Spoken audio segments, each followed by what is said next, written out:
Welcome back to the present. If you're joining for the first time, be kind enough to strike a like on the video, very important. Make sure you subscribe, you're yet to subscribe.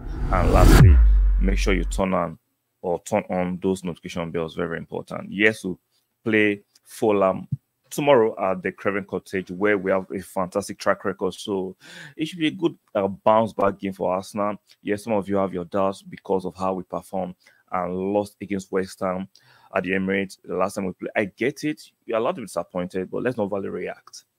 Let's not value react. Like, it was a bad loss, disappointing 3 points. We should have gained it. It is what it is. We move. I'm not saying you should not be angry, but do not overreact. Those kind of games can happen.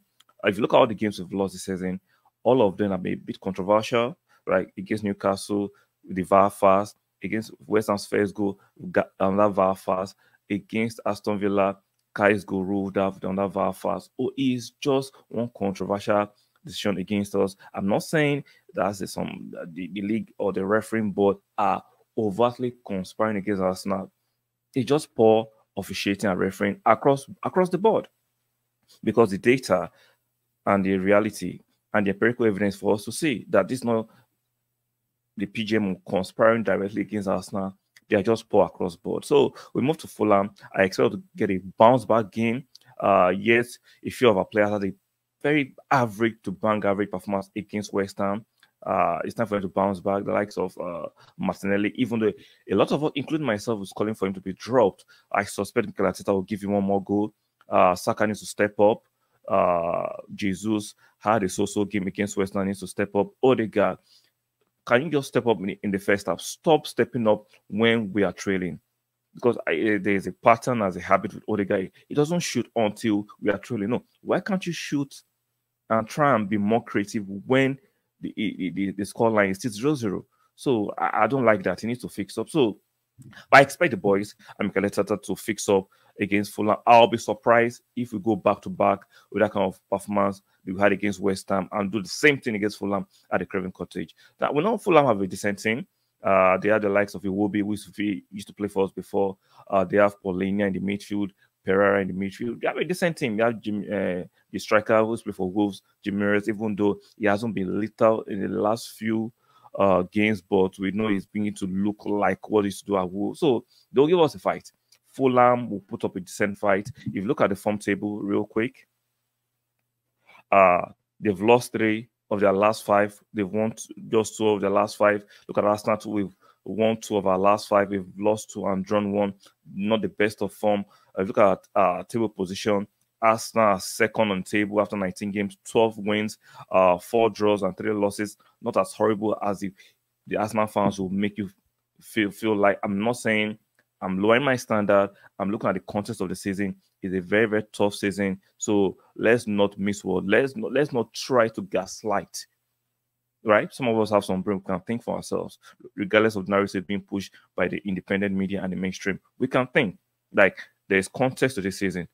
This season is one of the toughest seasons in the last few years in English Premiership. So let's not rule that out.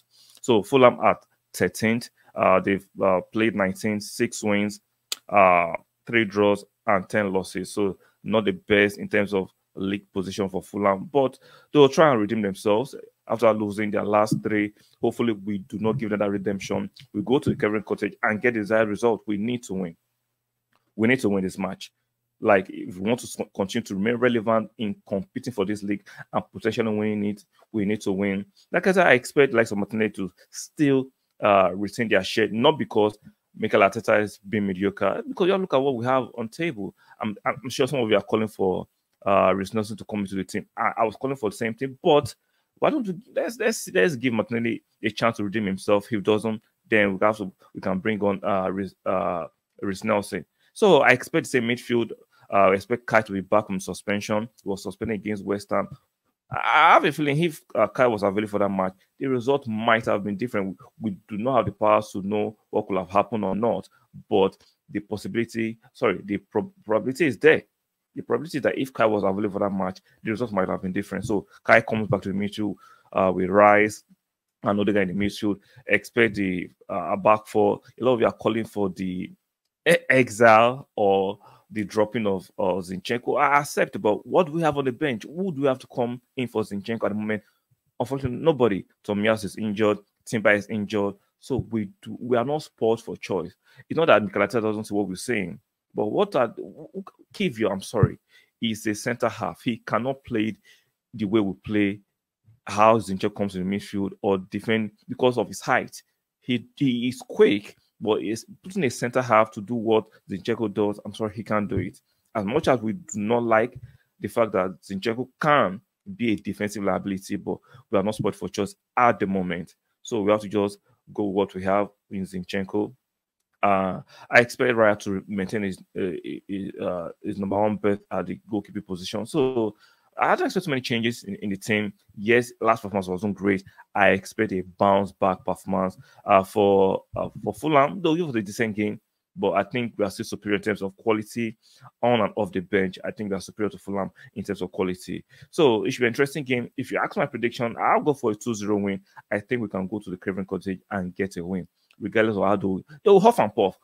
Fulham will huff and puff, but we have the required quality on and off the bench to get the 3 points. Let me know what you think the prediction. Give me a prediction in the comment section. Let me know what you think the result of the match will end in the comment section. And if you think you don't like my lineup, give me your lineup in the comment section and let's see how it goes. So guys, do not forget on your way out to strike a like on the video one more time. Very, very important. Make sure you subscribe here to subscribe, and lastly, turn on those notification bells. They are very, very important for us to be found in the YouTube algorithm. And I'll see you guys on the next one. Bye for now.